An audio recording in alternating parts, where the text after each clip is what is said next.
ہم کیوں نمازوں سے محبت نہیں کرتے؟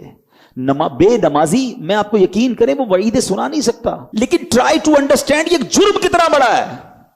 تمہیں پورے دن میں 5 بار اللہ کی بارگاہ میں سر جھکانے کا ٹائم نہیں ملتا۔ اللہ سے وعدہ کر لو، آج پکی نیت کر لو، کچھ بھی ہو جائے آج کے بعد ہماری کوئی نماز قضا نہیں ہوگی۔ آپ کو پتا ہے نمازی کو تحفہ کیا ملے گا؟ ہائے ہائے، نماز کے فضائل تو سنو یار۔ نماز کو عماد الدین کہا گیا، دا پلر آف اسلام۔ اس بلڈنگ میں کسی بھی بلڈنگ کے پلر نکال دیں، بلڈنگ کا کیا ہوگا؟ گر جائے گی نا۔ ہماری بلڈنگ میں پلر ہی نہیں، اگر ایمان کا پلر ہے اسلام، نماز جو ہے۔ نماز میرے آقا کی آنکھوں کی ٹھنڈک ہے۔ نمازی کو پل صراط پر نور عطا کیا جائے گا، نمازی کی قبر روشن کر دی جائے گی، نمازی کی قبر کو تا حد نگاہ وسیع کر دیا جائے گا۔ اور سنو، سب سے بڑا انعام جو نمازی کو ملے گا کہ اسے بروز قیامت اللہ کا دیدار کروایا جائے گا۔ جس خالق نے مجھے بنایا اس کا دیدار مجھے کرایا جائے گا، پھر میں نماز کیسے چھوڑ دوں؟ اور اس کے برعکس اشجع الاقرا، حدیث کے الفاظ میں بیان کر رہا ہوں، ایک گنجا سانپ بے نمازی پر قبر میں مسلط کر دیا جائے گا، جو قیامت تک نماز نہ پڑھنے کے سبب اسے مارتا رہے گا۔ کیسے برداشت کریں گے؟ کیا فائدہ اتنے بڑے بڑے گھروں کا، اتنے پیارے بیڈ رومز کا اور اتنے خوبصورت باتھ روم کا؟ جس قبر میں جانا ہے اگر وہاں سانپ اور بچھو ہے تو بیکار ہے یہ گھر۔ ارے دنیا میں اللہ نے اچھے گھر دیے، اب قبر بھی اچھی بنانے کی فکر کرو نا، کہ میں مروں تو ادھر بھی چین سے رہوں۔ تو سب سے پہلا فرض نماز ہے، سب سے پہلی بڑی نیکی نماز ہے۔ لوگ کہتے ہیں وظائف بتاؤ، کیا خوبصورت بات میرے پیر و مرشد فرماتے ہیں، مسلمان مرد بالغ کے لیے سب سے بڑا وظیفہ 5 وقت کی نماز ہے۔ نماز پڑھنی نہیں اور وظائف پوچھنے، پہلا وظیفہ نماز ہے۔ تو آج نیت کر کے جانا ہے۔ اور سنو، بے نمازی کے بارے میں میرے آقا فرماتے ہیں، نبی پاک علیہ الصلوۃ والسلام نے اپنے دونوں ہاتھوں کو اس طرح ملا کر بتایا کہ بے نمازی کو قبر ایسے دبائے گی کہ اس کی پسلیاں ٹوٹ پھوٹ کر ایک دوسرے میں پیوست ہو جائیں گی۔ کیسے سہ سکیں گے؟ بہانے نہ کرو نماز سے، طبیعت ٹھیک نہیں ہے تو فلاں کام ہے، کسی صورت میں نماز معاف نہیں ہے۔ لیکن ہاں، یا تھوڑے تھوڑے بہانے پر، یار بس آج طبیعت ٹھیک، اگلے جمعے سے نماز پکی، بس ابھی 2 دن بعد نماز پڑھوں گا، نہیں۔ آپ جہاز میں ہیں، آپ ٹرین میں ہیں، آپ بس میں ہیں، آپ سفر میں ہیں، آپ گھر میں ہیں، آپ نے نماز پڑھنی ہے۔ اور یقین کریں، خوش نصیب ہیں وہ لوگ جو نماز کے پابند ہیں۔ یقین کریں، ان کو نماز کے بغیر چین بھی نہیں آتا۔ جو پکے نمازی ہیں نا، ان سے ملیں آپ کبھی، اور ماشاءاللہ یہاں بہت سارے ایسے ہیں، ان کو تو جس طرح کھانا نہیں کھائے بغیر چین نہیں آتا، لگتا ہے ابھی تک عشاء نہیں پڑی، یار ابھی میری ظہر باقی ہے۔ اب ان کو ریکال اندر سے آتی ہے، ان کو یاد نہیں کروانا پڑتا۔ جس دن تم نے نماز کی عادت بنا لی، نماز تمہاری زندگی کا حصہ بن جائے گی۔ امام محمد غزالی علیہ رحمت اللہ الوالی لکھتے ہیں کہ بنی اسرائیل کا ایک بڑا مغرور شخص تھا، بڑا ایروگنٹ تھا، بڑا اس کا کر و فر تھا۔ ایک بند کمرے میں بیٹھا تھا، اچانک ایک شخص کمرے میں داخل ہوا اور اس مغرور شخص کی طرف لپکا۔ تو وہ بڑا تکبر والا آدمی تھا، وہ بڑا غصے میں آ گیا اور کہتا کہ تم ہو کون؟ میرے کمرے میں آ کیسے گئے؟ تمہیں آنے کی اجازت کس نے دی؟ تم جانتے نہیں میں کون ہوں؟ جو اندر آنے والا شخص تھا وہ کہتا ہے مجھے اس گھر کے مالک نے اجازت دی ہے، اور میں وہ ہوں جسے کوئی دربان روک نہیں سکتا، میں وہ ہوں جس کو کسی سے اجازت لینے کی ضرورت پڑتی نہیں ہے، مجھے کسی کا دبدبا ڈرا نہیں سکتا، نہ ہی مجھ سے کوئی مغرور اور سرکش شخص بچ سکتا۔ اب جیسے ہی یہ باتیں سنی نا، تو مغرور شخص جو تھا وہ ڈرنے لگا، وہ کانپنے لگا، وہ گھبرا گیا۔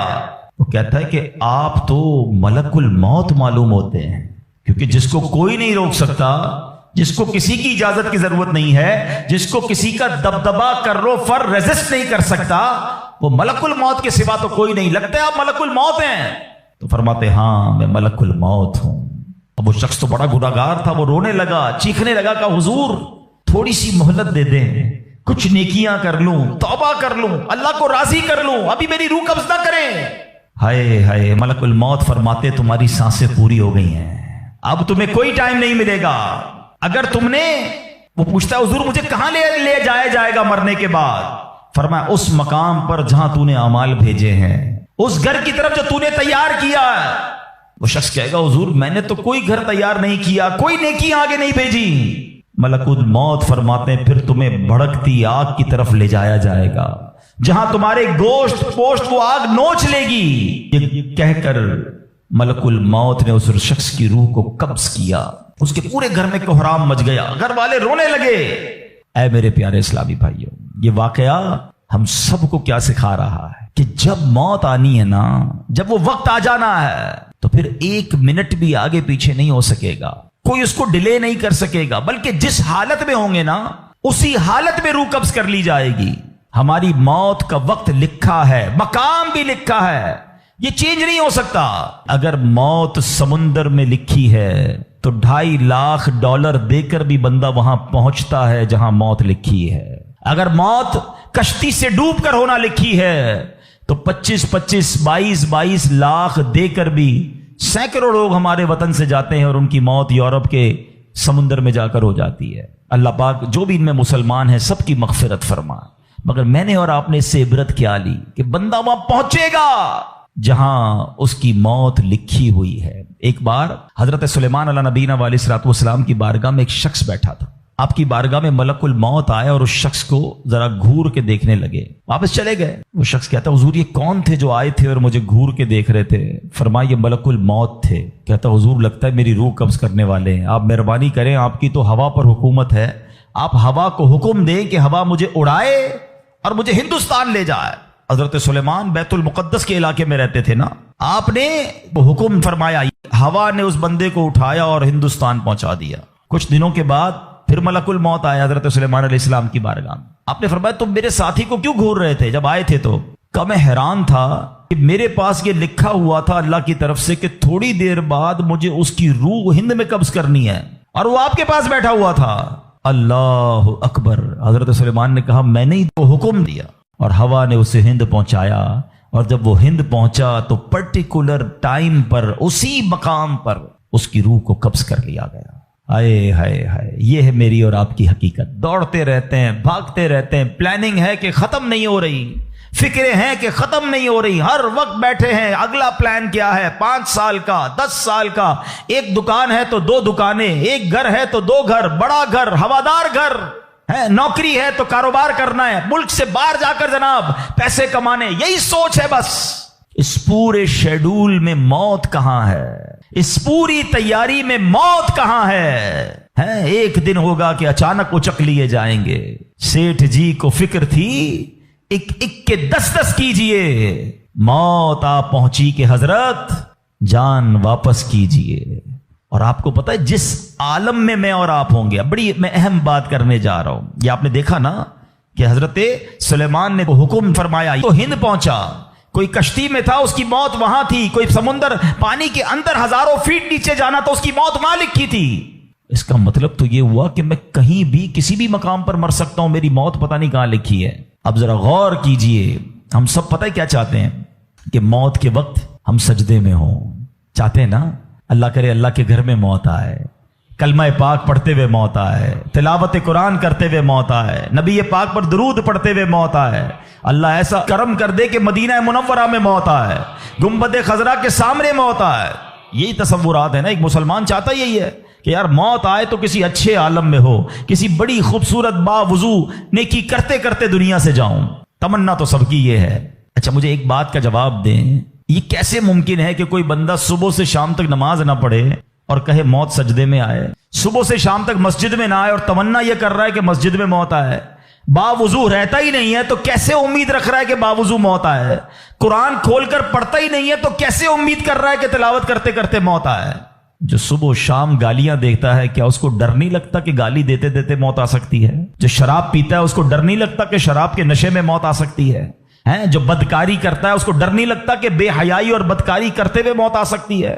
جو تاش کھیلتا ہے، جوا کھیلتا ہے، اس کو ڈر نہیں لگتا کہ مرتے اسی وقت میں تاش کھیل رہا ہوں گا اور مجھے موت آ گئی، تو میں نشہ کر رہا ہوں مجھے موت آ گئی، میں بے حیا اور بدکاری کہ بری بری باتیں ٹیلی فون پر ساری رات کر رہا ہوں اس وقت موت آ گئی، ملک الموت کو منع نہیں کر سکو گے کہ میں غلط کام کر رہا ہوں، ٹائم دے میں توبہ کر لوں، نہیں۔ جو سجدے میں ہوگا وہ سجدے میں اٹھایا جائے گا، جو درود پڑھتے پڑھتے جائے گا وہ درود پڑھتے پڑھتے اٹھایا جائے گا۔ سوچے وہ جو شراب میں جائے گا، نشے میں جائے گا، ادھر کیسے اٹھایا جائے گا؟ اب اس کا آسان حل پتہ ہے کیا ہے؟ کہ بندہ زندگی ایسے گزارے کہ جس حال میں مرنا نہیں چاہتا نا وہ کام چھوڑ دے۔ عقل بندی یہ ہے کہ اپنے دن کا شیڈیول ایسا بنائے کہ میں وہ کام ہی نہ کروں جس میں مرنا نہیں چاہتا، ورنہ میں روک نہیں سکوں گا موت کو۔ آپ چاہتے اچھی موت ہو؟ میں بتاتا ہوں کس کی اچھی موت آ سکتی ہے۔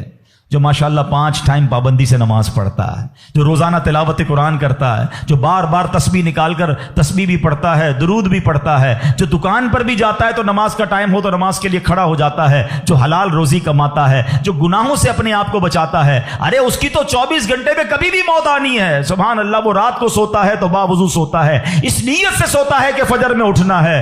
رات کو بھی جائے گا تو انشاءاللہ شہید کا مرتبہ پائے گا. دن میں کسی وقت موت آئے گی تو کوئی اچھا ہی کام کر رہا ہوگا نا. اب آپ سوچ لیں کس عالم میں مرنا ہے. اچھا ایک اور دل پر چوٹ کرنے والا جملہ سن لو. کون کون چاہتا ہے مرتے وقت زبان پر کلمہ طیبہ جاری ہو؟ ہائے ہائے. فضیلت پتہ ہے کیسی ہے؟ حدیث پاک میں آتا ہے جس کی زبان پر, حدیث کا مضمون ہے, آخری کلمہ لا الہ الا اللہ ہوگا, دخل الجنہ, وہ جنت میں داخل ہو جائے گا. ہم ہر مسلمان چاہتا ہے. ٹھیک ہے, آپ سب نے ہاتھ اٹھایا کہ آپ سب چاہتے ہیں مرتے وقت کلمہ پاک زبان پر ہو. اب ہاتھ نہیں اٹھانا, آپ سے پوچھ رہا ہوں, اپنے آپ سے ہی پوچھ رہا ہوں, آج پورے دن میں کتنی بار کلمہ پڑھا ہے؟ اس پورے ہفتے میں کتنی بار کلمہ پڑھا ہے؟ عجب کہانی ہے ہماری, یقین کریں عجب کہانی ہے. مرتے وقت سب کو کلمہ چاہیے, زندگی میں کلمہ پڑھنے کا ٹائم نہیں ہے. اللہ اکبر. سکرات کو جانتے ہو کیسا ہوگا؟ زبانیں سخت ہو جائیں گی, بندہ اتنی تکلیف میں ہوگا کہ کوئی لفظ ہی نہیں نکلتا منہ سے. ہمارا تو بخار میں لفظ نہیں نکلتا, سکرات کی کیا بات کروں میں. جس وقت زبانیں بھاری ہوں گی کلمہ کیسے ادا ہوگا جب تم نے زبان کو عادی نہیں بنایا. ہاں, ایک بزرگ کا بڑا پیارا کال میں نے سنا تھا. وہ فرماتے ہیں اپنی زبان کو کلمے کا عادی بناؤ, جس وقت سکرات کا عالم ہوگا زبان بھاری ہوگی اس وقت بھی کلمہ جاری ہو جائے گا. مبارک ہونے جو روز کلمہ پاک کم از کم ایک تسبیح تو پڑھ لیا کرے یار. 100 بار کلمہ پڑھنے میں دیری کتنی لگتی ہے. کلمہ پاک اچھا افضل الذکر, حدیث پاک میں کہا گیا سب سے بہترین ذکر جو ہے وہ لا الہ الا اللہ ہے. کتنا کرتے ہیں ہم؟ سوچے نا, ہم اب اپنے آپ کو کتنا دور رکھے ہوئے ہیں اپنی موت کی تیاری سے, اپنی آخرت کی تیاری سے, اپنی قبر کو روشن کرنے کی تیاری سے. نہ کریں میرے پیارے اسلامی بھائیوں ایسا. صرف دنیا نہیں ہے, ہم اس دنیا میں آئے ہیں نا. قرآن کہتا ہے, سورہ ملک پڑھتے رہتے ہو نا, قرآن میں رب کیا فرماتا ہے؟ الذی خلق الموت والحیات لیبلوکم ایکم احسن عملا. اللہ اکبر. اس میں کیا فرمایا رب نے؟ جس نے موت اور زندگی پیدا کی کہ تمہاری جانچ ہو کہ تم میں کس کا کام زیادہ اچھا ہے. میں اور آپ جو آئے نا دنیا میں, واٹ از دا ریزن؟ موت اور زندگی کو پیدا کرنے کا مقصد یہ ہے کہ چیک کیا جائے کون اچھے کام کر کے آتا ہے. یعنی آسان لفظوں میں ہم سب کو امتحان کے لیے بھیجا گیا ہے. ہم اس دنیا میں آئے ہیں, ہمارا ٹیسٹ ہو رہا ہے. آپ کہیں یار اتنا بڑا ٹیسٹ؟ ہاں, یہ 50 60 70 سال کا ٹیسٹ ہے. اور اس کے بعد جو اچھے اعمال لے کر جائے گا, 3-4 گھنٹے کے امتحان کے بعد ایک کلاس آگے بڑھتے ہو نا, ایک آپ کا درجہ آگے بڑھتا ہے. تھوڑا ٹیسٹ بڑا ہے مگر انعام ایسا ہے کہ جنت میں داخل ہو گئے تو پھر کبھی نکالے نہیں جائیں گے. ہاں, قرآن کہتا ہے ہم فیہا خالدون, ہمیشہ ہمیشہ جنت میں رہیں گے. اگر جنت میں جانا ہے تو یہ ٹیسٹ پاس کرنا ہے. یاد رکھیے صحابی رسول حضرت طارق محاربی رضی اللہ تعالیٰ فرماتے ہیں, اللہ پاک کے آخری نبی صلی اللہ تعالی علیہ وسلم نے مجھے نصیحت کرتے ہوئے فرمایا, یا طارق استعد للموت قبل الموت, اے طارق مرنے سے پہلے موت کی تیاری کر لو. ہاں, یہ نبی پاک نے فرمایا. اچھا میں ایک سوال کرنا چاہتا ہوں. اگر میں آج آپ سے ایک سوال کروں کہ ہم میں سے کسی کو پتا چل جائے کل کا دن آپ کی زندگی کا آخری دن ہے اور کل رات آپ دنیا سے چلے جائیں گے, ایک دن ہے آپ کے پاس, ایک مسلمان اس ایک دن کو کیسے گزارے گا؟ سچ بتائیے. کیا وہ کل دکان پہ جا کے کاروبار کرے گا؟ کیا وہ کل جا کے پیسے ڈبل کرنے کی کوشش کرے گا؟ کیا وہ کل جا کے فرنیچر مارکیٹ میں فرنیچر بنوائے گا؟ یا کل جا کے معاذ اللہ دوستوں کے ساتھ فلم دیکھنے گیا چاہے گا چلو یار آخری دن ہے ذرا موج مزے کر لوں؟ یہ کیا کرے گا؟ اگر عقل مند مسلمان ہوا تو ایک دن ہے تو مسجد میں گزارے گا, تلاوت میں گزارے گا, توبہ میں گزارے گا, ذکر و اذکار میں گزارے گا, ہیں اللہ پاک سے معافی میں گزارے گا, کیونکہ آخری دن ہے. یہی کرو گے نا اگر پتہ چل جائے. مجھے بتاؤ کیا ہمیں پتا ہے ہمارا آخری دن ہے کہ نہیں ہے؟ ہمیں تو کل کی بات چھوڑے آج رات کا نہیں پتا ہے, تو پھر کیوں تیاری نہیں کر رہے؟ پتا چل جائے تو تیاری کریں گے. میں تو پہلے ہی بتا رہا ہوں آپ کو. آپ میں سے کتنے لوگ بیٹھے جن کو پتا ہے کل صبح تک زندہ رہیں گے؟ مجھے بھی نہیں پتا, آپ کو بھی نہیں پتا. جب پتہ ہی نہیں ہے تو پھر کیوں تیاری نہیں کر رہے؟ پھر کیوں توبہ نہیں کر رہے؟ پھر کیوں حرام کی طرف ہم جاتے ہیں؟